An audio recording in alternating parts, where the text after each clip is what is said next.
결혼한 지 오래됐지만, 처음엔 나도 우리 며느리를 친딸처럼 아껴주려고 했지요. 참, 결혼할 때 제 전 재산을 털어 아들 집을 사줬어요. 같이 살면서 부족함 없이 도와주려고 했어요. 그런데 글쎄, 며느리는 대놓고 나를 무시하더군요. 집에서 마주쳐도 인사는커녕 휴대폰만 만지작거리고, 내가 밥을 차려도 젓가락 한 번 안 들고 배달 음식 시켜 먹고요. 뭐 입맛 다를 수도 있으니까 이해하려 했지요. 그런데 어느 날 며느리 친정 식구들이 집에 놀러 왔어요. 나도 손님 오셨으니 정성껏 밥을 차렸어요. 그런데 밥 먹으면서 아무도 나한테 말을 걸지 않더라고요. 심지어 내가 말을 해도 대답도 안 해요. 마치 내가 이 집에 없는 사람이라도 되는 것처럼요. 그 순간 알았어요. 이 사람들은 나를 집주인도 아니고 가족도 아니라고 생각하는구나. 남편 먼저 보내고 아들 하나만 바라보며 평생을 살아왔어요. 젊었을 때는 없는 살림에 장사도 해보고 식당 일도 해가며 아들 하나만큼은 남부럽지 않게 키우려고 악착같이 살았지요. 아들이 좋은 대학 보내 좋은 직장까지 잡았을 때 저는 이제 조금 편해질 줄 알았어요. 그런데 아니었어요. 아들이 결혼하고 나니까 저는 집안에서 투명인간이 돼버렸습니다. 더 어이없는 건 제 아들이었어요. 내가 그날 너무 속상해서 너희 가족이 날 왜 이렇게 대하냐 했더니 아들이 하는 말이 더 기가 막혀요. 엄마, 요즘 세대는 그래. 그냥 이해해. 편하게 지내세요. 내가 이 집을 사줬는데 그 집에서 내가 쫓겨난 느낌이었어요. 그래서 결심했어요. 이대로 더는 못 산다고요. 그날 밤 한숨도 못 잤어요. 아들이 결혼한 후 나를 서서히 밀어내는 것 같긴 했지만 설마 이 정도일 줄은 몰랐어요. 며느리뿐만 아니라 친정 식구들까지 나를 무시하는데 내 친아들은 아무 말도 안 하고 그냥 넘어가더라고요. 그래도 한때는 내가 목숨 걸고 키운 아들이었어요. 그래, 한 번만 더 참아보자. 제 속을 달래면서 버텼어요. 그런데 시간이 갈수록 며느리의 태도는 더 심해졌어요. 아침에 나와서 마주치면 눈도 안 마주치고 자기 방으로 쏙 들어가 버리더라고요. 저녁에 가족끼리 밥 먹는 일, 그건 아예 사라졌어요. 그뿐만이 아니었어요. 며느리는 집에서 친구들을 불러서 파티까지 하더라고요. 저는 방 안에서 쭈그리고 앉아 있는데 거실에서는 시끄럽게 웃고 떠들고, 그게 한두 번이 아니었어요. 그러다 어느 날 아주 결정적인 일이 벌어졌어요. 그날도 집에서 며느리 친구들이 놀고 있었어요. 저는 방에서 조용히 쉬고 있었지요. 그런데 화장실을 가려고 나왔는데 며느리 친구 중 하나가 저를 보고 이러더군요. 여기 누가 사세요? 이게 무슨 말인가 싶었지요. 그랬더니 며느리가 피식 웃으면서 하는 말이 그냥 우리 시어머니야. 원래 같이 살던 분이야. 신경 쓰지 마. 순간 가슴이 철렁 내려앉았어요. 나를 같이 사는 가족이 아니라 그냥 방에 있는 사람 취급하더라고요. 그때 깨달았어요. 이 집에서 나는 더 이상 가족이 아니구나. 그날 밤 저는 평생 한 번도 안 했던 일을 했어요. 거울 앞에 앉아서 제 얼굴을 봤어요. 주름이 깊이 패인 내 얼굴, 한숨과 눈물로 얼룩진 내 모습. 그리고 속으로 되뇌었어요. 이제 끝내자. 내가 참아서 달라질 게 없다면 이제는 내가 바뀌어야 할 때다. 그리고 결단을 내렸습니다. 다음 날 아침 저는 아무 일 없다는 듯 평소처럼 행동했어요. 아들이 출근하고 며느리도 외출하자 저는 바로 부동산으로 향했습니다. 집을 팔기 위해서요. 이 집 원래 누구 이름으로 되어 있었겠어요? 제 이름으로 되어 있었지요. 결혼할 때 전 재산을 털어 사준 집이니까. 아들은 전세금 한 푼 보태지 않았고 대출도 없이 제가 마련한 집이었어요. 그런데 저는 그동안 이 집에서 눈치 보며 살고 있었던 거예요. 이게 말이 되나요? 부동산에 가서 말했지요. 집을 팔려고 하는데 얼마 정도 받을 수 있을까요? 직원이 깜짝 놀라 묻더라고요. 지금 이 집에 가족이랑 같이 사시는 거 아니세요? 그래서 대답했어요. 아니요, 이제 안 살 거예요. 집값을 알아보니 생각보다 더 올랐더라고요. 오랜 시간 참고 살았던 보상인가요? 바로 집을 내놓고 매매가 진행되는 동안 저는 조용히 짐을 정리하기 시작했어요. 필요 없는 건 정리하고 꼭 가져가야 할 것들만 가방에 넣었어요. 며느리는 제가 집을 나가는 걸 눈치도 못 챘어요. 왜냐고요?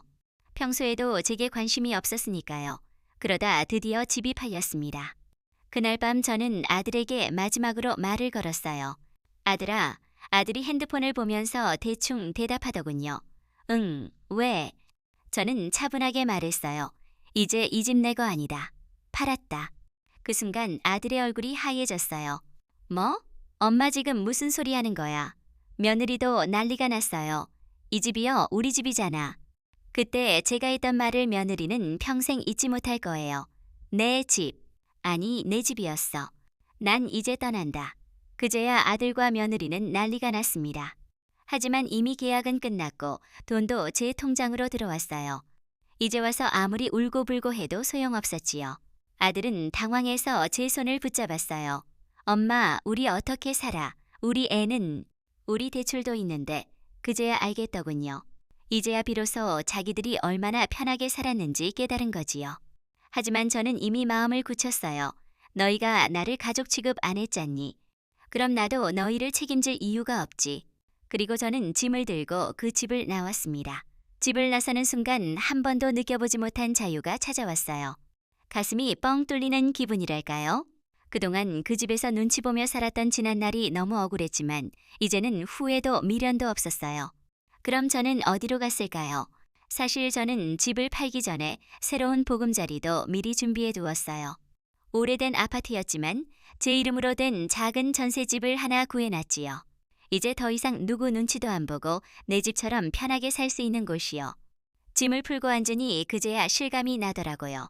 아, 이제 진짜 나 혼자만의 삶이 시작되는군. 근데 말이에요. 그 후로 아들한테서 전화가 얼마나 많이 왔는지 몰라요. 처음엔 화를 내면서 전화를 하더군요. 엄마, 도대체 이게 뭐 하는 짓이야?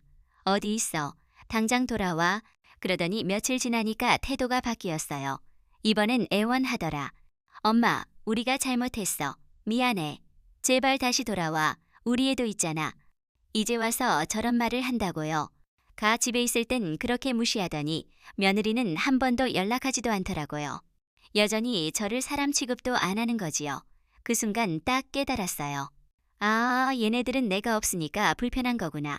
내가 필요해서 찾는 거지 진심으로 미안해서 그러는 게 아니구나. 그래서 저는 전화도 안 받았습니다. 문자도 답장 안 했어요. 그러던 어느 날 사돈댁에서 전화가 왔어요. 어머님, 저희가 한번 찾아뵐까요? 이게 무슨 일일까요? 왜 저를 찾아오겠다는 걸까요? 그 이유가 정말 어이가 없었어요. 사돈댁에서 연락이 왔을 때 솔직히 좀 놀랐어요. 평소에 나를 투명인간 취급하던 사람들이 왜 갑자기 전화를 했을까? 처음엔 안 받으려고 했어요. 그런데 계속해서 전화가 오더라고요. 그래서 한번 받아봤지요. 목소리는 공손했어요. 무슨 일이신지요? 그랬더니 뜸을 들이다가 말하더군요. 아, 사실 우리 애들 요즘 좀 힘들어하는 것 같아서요. 혹시 어머님이 다시 돌아가 주시면 어떨까 해서요. 어이가 없어서 허탈한 웃음이 나왔어요. 그래서 제가 말했지요. 그 집에서 저를 사람 취급도 안 하시던 분들이 이제 와서 왜 저를 찾으세요? 그랬더니 말끝을 흐리면서 자기들도 너무 미안했다고 하더라고요. 아들이랑 며느리가 요즘 경제적으로 힘들고 애까지 돌보느라 정신이 없다면서. 그래도 어머님이 계시면 많이 편해질 것 같아서요. 결국 도움이 필요해서 나를 찾는 거였어요. 이제야 인정하는 거지요. 내가 있을 땐 불편했을 몰라도 막상 없어지고 나니까 그게 당연한 게 아니라는 걸 깨달은 거예요. 그래서 저는 단호하게 말했어요. 저는 이제 저를 위해 살 겁니다. 다시는 그 집으로 돌아가지 않아요. 저를 필요할 때만 찾는 그런 가족은 저한테 필요 없습니다. 사돈댁은 당황한 것 같았어요. 그동안 늘 참기만 했던 내가 이렇게 강하게 나오니까 놀랐겠지요. 그렇게 통화를 끊고 나니까 속이 다 시원했어요. 예전 같았으면 마음 약해져 그래도 내가 가야 하나 고민했을 텐데 이제는 그런 생각이 전혀 안 들었어요. 그때부터 저는 더 적극적으로 내 삶을 즐기기로 했어요. 이제 김미자 인생이 막 본격적으로 시작해야지요. 그렇게 제 삶을 다시 즐기기 시작했어요. 아침에 일어나면 눈치 볼 필요 없이 내가 먹고 싶은 걸 해먹고 동네 친구들과 산책하고 시간 날 때마다 노인복지관에 가서 댄스 스포츠도 배우고 주말에는 근교 여행도 다녀오고 그렇게 자유롭고 행복한 생활을 즐기고 있던 어느 날 아들에게서 다시 전화가 왔습니다. 그런데 이번엔 느낌이 좀 달랐어요.